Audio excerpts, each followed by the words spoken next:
करून मी परत मुंबईला संध्याकाळी जाणार.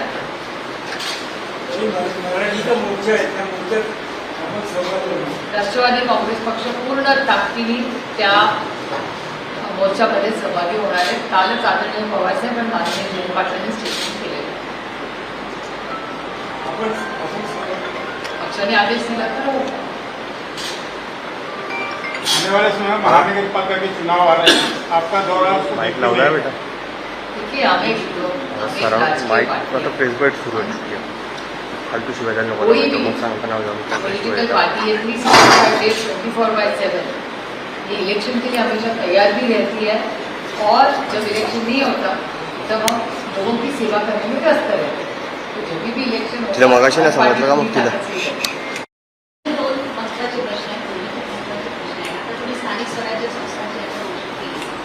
असं म्हटलं जातं की आता वाडा आहे, विरोधी पक्षांचे उमेदवार देखील त्या वाड्यावर करतात की कोणता नगरसेवक किंवा कोणता आमदार ह्याच्यासाठी उभा राहील आणि नंतर त्या नगरसेवक किंवा आमदाराच्या विरोधात कमकुवत उमेदवार देतात. तर ही जी याविषयी कार्यकर्त्यांमध्ये चर्चा असते आणि सगळ्यांना. दुसरा माझा महत्वाचा प्रश्न आहे शक्ती महामार्गाचा शक्तीपीठ घडलं. समृद्धी महामार्गाच्या वेळेस सुद्धा माननीय शरद पवारांनी तीव्र विरोध केला, पण नंतर मग असं झालंय की भूमिपूजन झाल्यानंतर भूमिपूजन होत नाही, विरोध करतात विरोधी पक्ष. आणि नंतर आता शक्तीपीठसाठी पण तुम्ही सांगितलेलं आहे की 86,000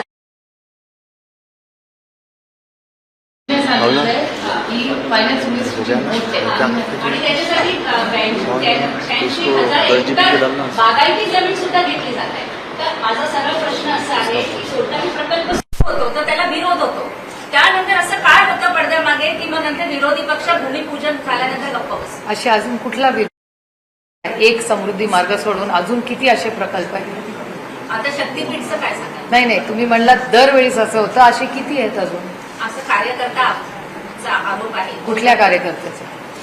सगळ्याच पक्ष नाही लेट्स बी डेटा ड्रिव्हन. माझा एवढाच प्रश्न आहे तुम्हाला. तुम्ही म्हणला कार्यकर्त्यांनी सांगितलंय की ते विरोध ह्याच्यासाठी करतात. नाही डेटा ड्रिव्हन बोलूया. तुम्ही म्हणला प्रत्येक, तर दुसऱ्या कुठल्या प्रोजेक्टला आम्ही विरोध केला?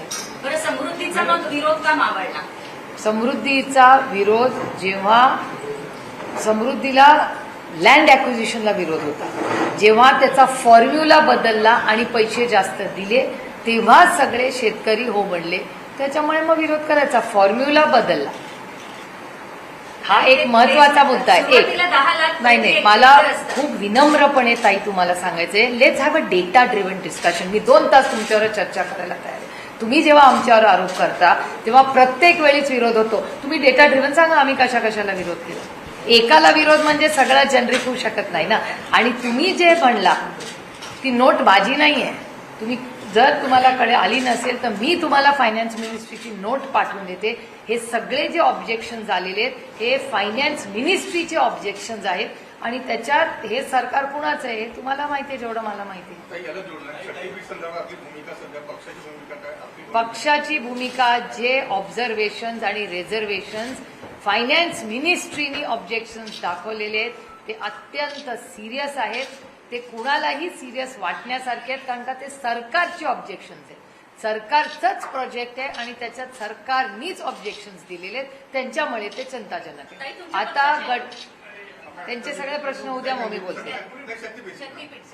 त्या खूप बोलतात तर त्यांचं सगळं समाधान उद्या मम्मी बोलते. विचारा नाही ह्याचं शक्तीपीठ पूर्ण कारण फक्त उमेदवाराविषयी तुमचे उमेदवार कोण ठरवणार याच्याविषयी तुमचं सगळं उद्या मम्मी बोलते आणि आरामात. आता माझी लिंक तोडू नका नाहीतर let's you finish the talking then I will do all the talk. तुम्ही जर तयार असाल सगळं ऐकायला तर I will.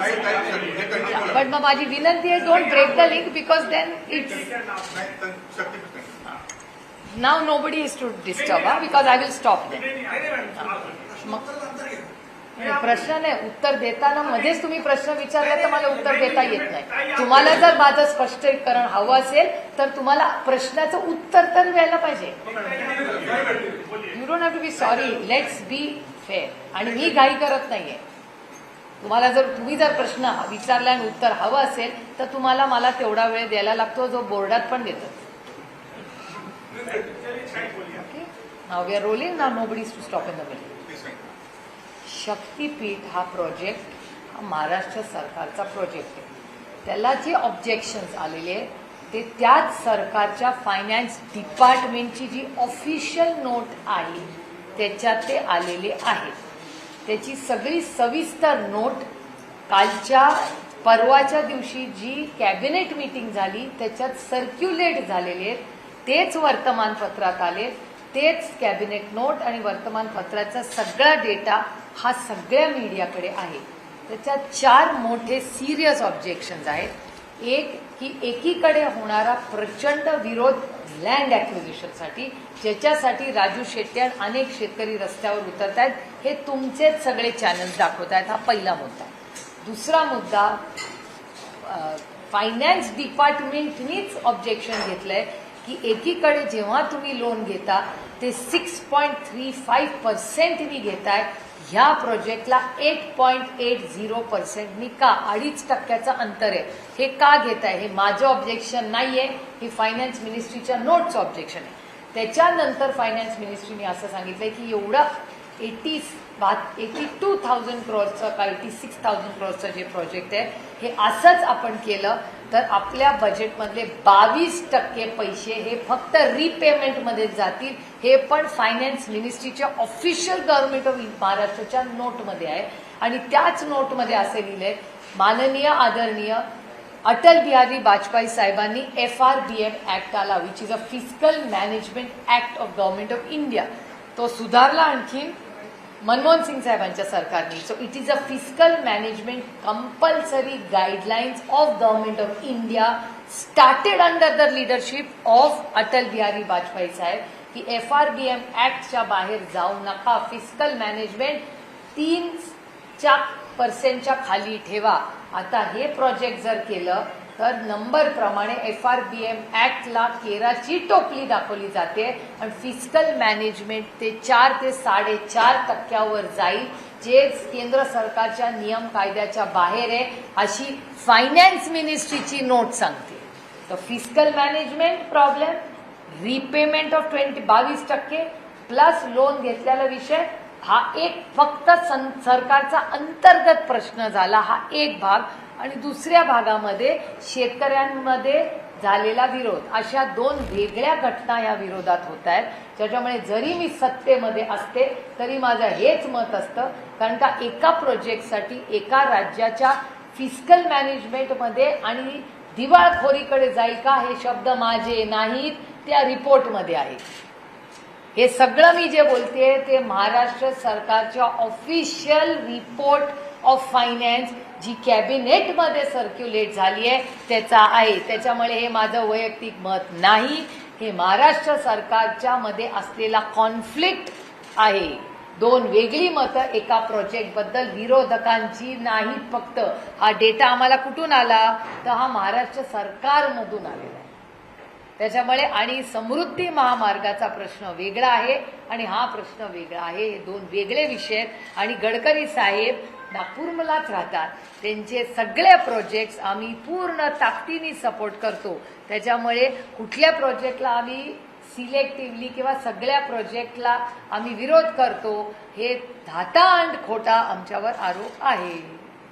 Dattatreya Hosabale RSS के नेता है, उन्होंने कहा है कि इमरजेंसी के दौरान समाजवादी और धर्मनिरपेक्ष शब्द जोड़े गए, जिसकी समीक्षा करने की आवश्यकता है. डॉक्टर बाबा साहब अम्बेडकर के संविधान में ये शब्द नहीं था. क्या राय है आपकी? और एक सशक्त लोकतंत्र में हर एक को बोलने का अधिकार है इस देश. उनको लगता है, उन्होंने कह दिया.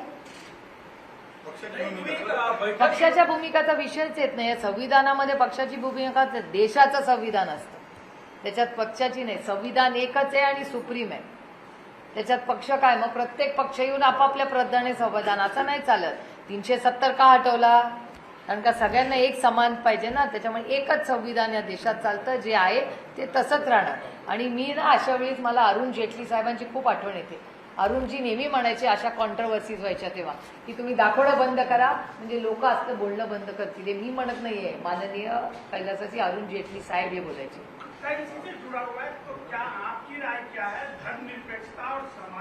मेरी राय का सवाल ही नहीं है. जो है संविधान में, वो संविधान में सबको पूछ के चर्चा करके रखा गया है. ये संविधान बदलने की जो बात ये सरकार कर रही है, यही हम कह रहे थे। आपको याद होगा, अब की बार 400 पार बदलेंगे संविधान, ये बीजेपी के 2 वरिष्ठ सांसद ये कह रहे थे लोकसभा में, आपको याद होगा। इस देश में हम किसी को संविधान बदलने नहीं देंगे। ताई, डॉक्टर बाबासाहेब आंबेडकरांचे संविधान जेव्हा झालं तेव्हा हे दोन्ही शब्द नव्हते, हे आणीबाणीच्या काळामध्ये इंदिरा गांधींनी मग लावलेले आहेत। ते हेच प्रश्न करतात आहे की मग आता त्यांचं असं म्हणणं आहे आता हे आम्ही शब्द हटवू, तर तुमच्या पक्षाची भूमिका काय आहे? तुम्ही समर्थन कराल? आमच्या पक्षाची भूमिका आहे, जे संविधान जसं आहे तसं आहे, आणि हे ते फोरम नाही। तुम्हाला जेव्हा कॉन्स्टिट्यूशनल बदल करायचे असतात त्याची चर्चा पार्लमेंटमध्ये होते, ह्याच्यासाठीच पार्लमेंट आहे। त्याच्यामुळे इथे तिथे भाषणं करून हे प्रश्न नाही आहेत। त्यांना जर मांडायचं असेल तर ते पार्लमेंटमध्येही चर्चा झाली पाहिजे। उद्या कोणी काही बोलेल म्हणून आपण थोडी करत बसायच्या। देशासमोर खूप मोठी आव्हानं आहेत आता। ताई, तुम्ही बैठक घेतली आता कार्यकर्त्यांची, लोकल बॉडी इलेक्शनसाठी कार्यकर्त्यांचं काय मत आहे? सोहळ्यावर लढायचं आहे की काय? असा लोक आता कुठलेही निर्णय आम्ही निर्णय प्रक्रियेत नाही होत। आता आज फक्त गाठीभेटी होत्या। जसं इलेक्शनच्या तारखा एक तर येऊ द्या, आता तर इलेक्शन दिवाळीच्या आधी होत नाही असं दिसतंय, दिवाळीच्या नंतरच इलेक्शन होणार।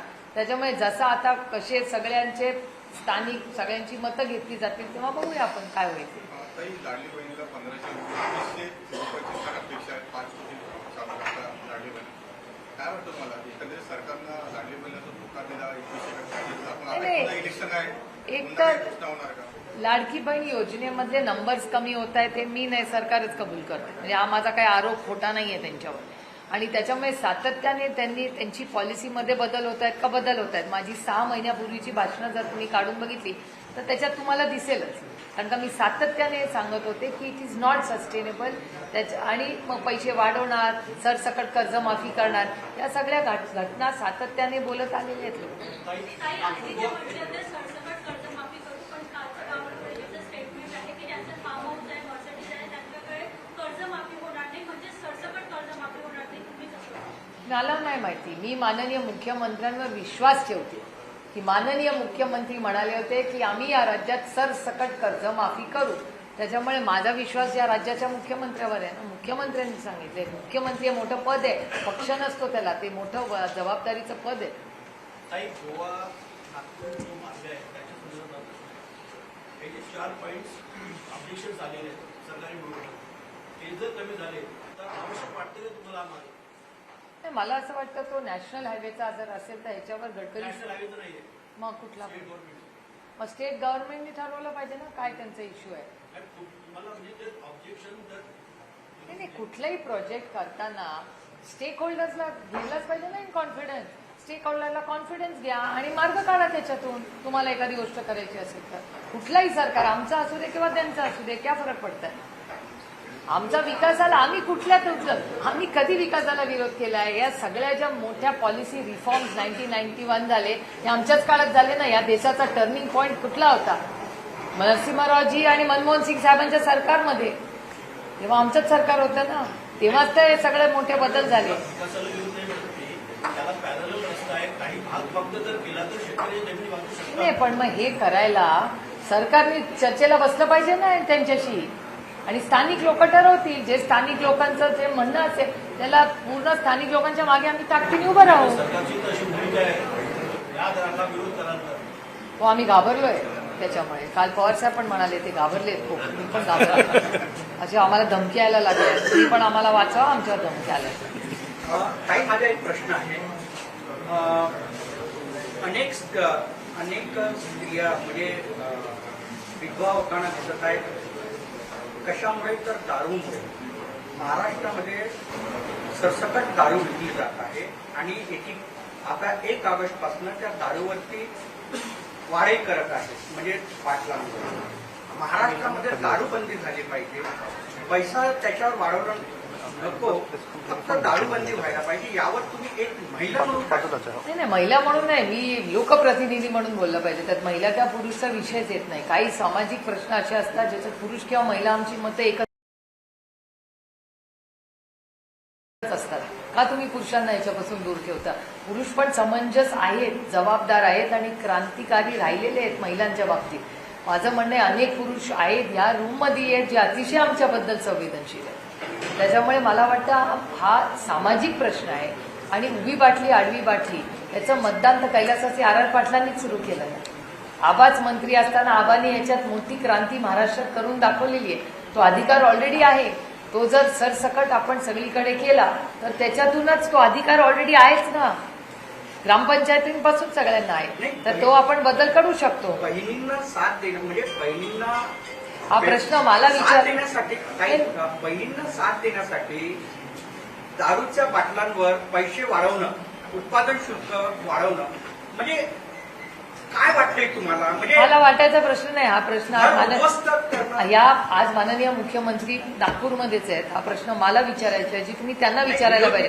कारण नाही विरोधाचा विषयच नाही आहे. विरोध आहे पॉलिसी मेकर ते आहेत. हा जर डेटा त्यांना दिसत असेल तर त्यांनी पॉलिसी मेकर म्हणून आणि या देशाच्या राज्याचं मायबाप आरोप आहे कुठल्या कार्यकर्त्याचा सगळ्याच पक्ष नाही लेट्स बी डेटा ड्रिव्हन. माझा एवढाच प्रश्न आहे तुम्हाला. तुम्ही म्हणला बीजेपीच्या कार्यकर्त्यांनी सांगितलंय की ते विरोध ह्याच्यासाठी करतात. नाही डेटा ड्रिव्हन बोलूया. तुम्ही म्हणला मग स्टेट गव्हर्नमेंटने ठरवलं पाहिजे ना काय त्यांचा इश्यू आहे. नाही कुठलाही प्रोजेक्ट करताना स्टेक होल्डर्सला घेतलाच पाहिजे ना इन कॉन्फिडन्स. स्टेक होल्डरला कॉन्फिडन्स घ्या आणि मार्ग काढा त्याच्यातून. तुम्हाला एखादी गोष्ट करायची असेल तर कुठलाही सरकार आमचा असू दे किंवा त्यांचा असू दे क्या फरक पडतंय.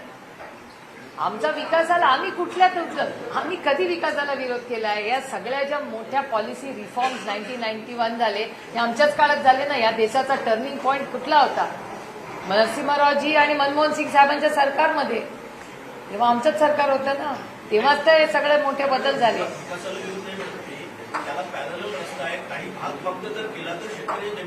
नाही पण मग हे करायला सरकारने चर्चेला बसलं पाहिजे ना त्यांच्याशी आणि स्थानिक लोक ठरवतील. जे स्थानिक लोकांचं जे म्हणणं असेल त्याला पूर्ण स्थानिक लोकांच्या मागे आम्ही ताकदीने उभं राहू.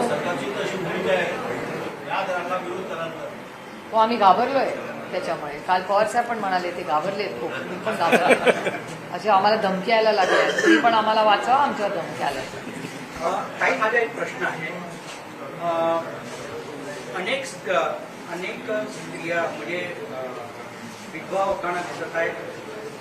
कशामुळे तर दारूमुळे. महाराष्ट्रामध्ये सरसकट दारू विकली जात आहे आणि आता 1 ऑगस्ट पासून त्या दारूवरती वाढही करत आहे म्हणजे बाटलांवर. महाराष्ट्रामध्ये दारूबंदी झाली पाहिजे. पैसा त्याच्यावर वाढवणं नको. फक्त दारूबंदी व्हायला पाहिजे. यावर तुम्ही एक महिला म्हणून नाही महिला म्हणून नाही मी लोकप्रतिनिधी म्हणून बोललं पाहिजे. त्यात महिला त्या पुरुषचा विषयच येत नाही. काही सामाजिक प्रश्न असे असतात ज्याच्यात पुरुष किंवा महिला आमची मतं एकच असतात. का तुम्ही पुरुषांना याच्यापासून दूर ठेवता?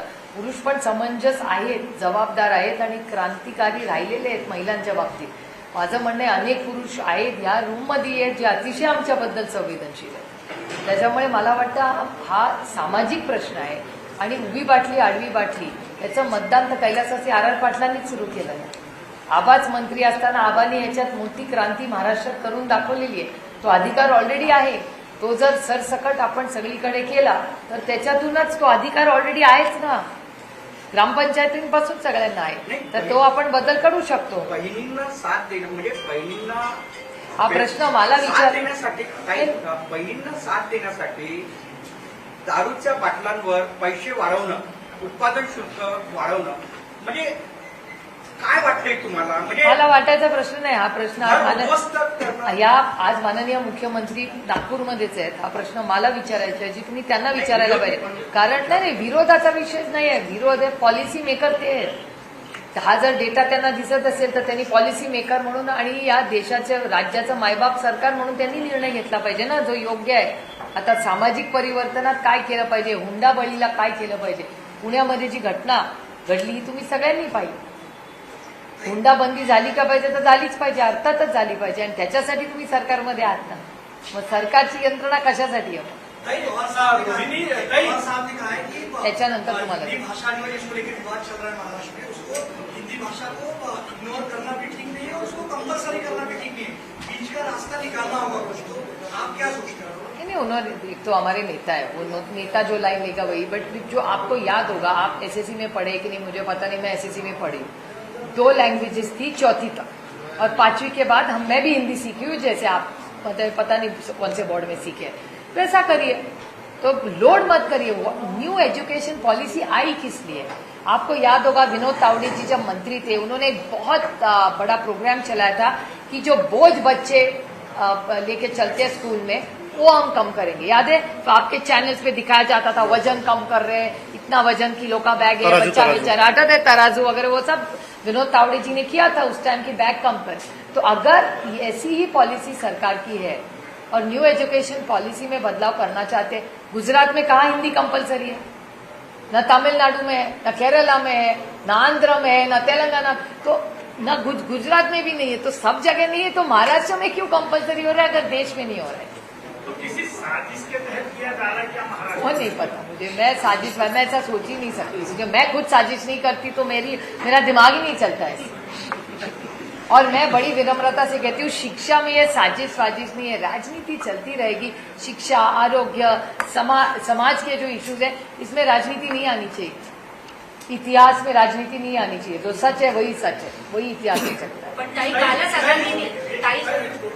कालच अदानींनी दत्ता मेघेंसोबत टायअप केलं, आता ते शालिनीताई मेघे वैद्यकीय असेल, आता गरिबांना, आता अदानी घेईल तर फुकट तर देणार नाही ना, आता गरिबांना आरोग्याच्या सुविधा निशुल्क वगैरे मिळतील का किंवा चॅरिटी? हा प्रश्न मला नाही, तुम्ही सरकारला विचारायला लागेल, कारण का सरकारच्या चॅरिटी कमिशनरच्या थ्रू ते झालं असेल, मी कसं उत्तर देणार? त्यांना माहिती असेल, माननीय मुख्यमंत्री आहेत आज, त्यांना विचारा। रोहिणी खडसे यांनी पत्रकार परिषदेमध्ये महायुतीच्या तिन्ही नेत्यांना गाजराचा हार घातला, ही पक्षाची भूमिका आहे का? तुम्ही या भूमिकेशी सहमत आहात आणि का? त्या महिला अध्यक्ष आहेत आमच्या पक्षाच्या बॅनर, अहो पक्षाच्या वरच केला असणार ना, अर्थातच मग मान्यच असेल ना सर आम्हाला, आमच्या पक्षाची महाराष्ट्राची महिला अध्यक्ष तो निर्णय घेते, तो पक्षाला मान्यच असणार ना। तुम्ही सहमत आहात? What choice do I have? हो आय एम आता तुमच्या वर्तमानपत्रात करता, कुठे काम करता तुम्ही? टीव्ही 9ला, मग टीव्ही 9च्या बातम्या, वेदर यू लाईक इट और नॉट कोण विचारतं का आपल्याला? ते जे करतात त्याला तुम्ही मम करता, तसं आम्ही पण मम करतो सगळ्या गोष्टी। राष्ट्रीय अध्यक्ष मी नाही, पवारसाहेब कार्याध्यक्ष। राष्ट्रीय नेते आहात आणि पक्षाच्या विस्ताराला केले जाणार का विविध राज्यामध्ये? आणि दुसरं की महाराष्ट्रामध्ये काही मोठ्या नेत्यांची विविध पक्षात काही इनकमिंग होणार का बनू शकतात? बस इनकमिंग आम्ही जेव्हा करतो तो त्याला काहीतरी असतं, काय ते आता कोणाचं इनकमिंग झालंय बीजेपीत? हा, आम्हाला भीती वाटते इनकमिंगची आता, कारण का आज राज्यामध्ये कुणाचंही इनकमिंग चाललंय, त्याच्यामुळे मला भीती वाटते या सगळ्या गोष्टीची। काही पक्षप्रवेश काय होणार? नाही, पक्षप्रवेश होत राहतील, गायिका आहे सगळ्या गोष्टींची, पक्षप्रवेश आहे, पण आमच्याकडे क्वालिटी कंट्रोल नाही चालतं, उगाच कोणी या चला काय म्हणजे आता बोलू नये मी, कारण का मला भारतीय जनता पक्षा जरी विरोधात असलो तरी त्या पक्षाबद्दल माझ्या मनात नेहमीच मान सन्मान राहिलाय, कारण का अतिशय सुसंस्कृत पक्ष होता। मी आजही माननीय अरुण जेटली, सुषमाजी, राजनाथ सिंगजी यांचा मान सन्मान आजही करते, मी ओपनली बोलते। आम्ही संसदेत कुणाकडून शिकलो, भाषण कसं करायचं, खंडक कसा ठेवायचा, हे भारतीय जनता, जसे काँग्रेसकडून आम्ही अनेक चांगल्या गोष्टी शिकलो, तसं भारतीय जनते पक्षाच्याही लिडरशिपकडून आम्ही अनेक चांगल्या गोष्टी, अतिशय सुसंस्कृत पक्ष, मी स्वतः पाहिलंय त्यांना पार्लमेंटमध्ये विरोधी पक्षात काय अप्रतिम भाषणं करायची आणि सुसंस्कृतपणे। सुषमाजी आमच्यासाठी ते हिरो होते आमच्या, आता तशी परिस्थिती नाही आहे, दुर्दैव आहे। आम्हाला वाईट वाटतं की अरे चाललंय कुठे सगळं, आणि सगळेच पक्ष आम्ही जबाबदारी घेतो, आमच्याकडूनही चुका झाल्या असतील, पण आमच्याकडून चुका झाल्या म्हणून लोकांनी आम्हाला विरोधात बसवलं ना, मग आमच्यातलेच सगळे लोक तिथे जाऊन बसणार असतील तर फक्त आधी काँग्रेस आणि राष्ट्रवादी काँग्रेस नाव होतं, आता त्याला बीजेपीचं नाव बदललंय, माल तो वही है ना, पॅकेजिंग से बदले आहे ऊपर का, अंदर का माल तो वही है। लोकशाही मराठी ऐका, पहा, जागरूक रहा।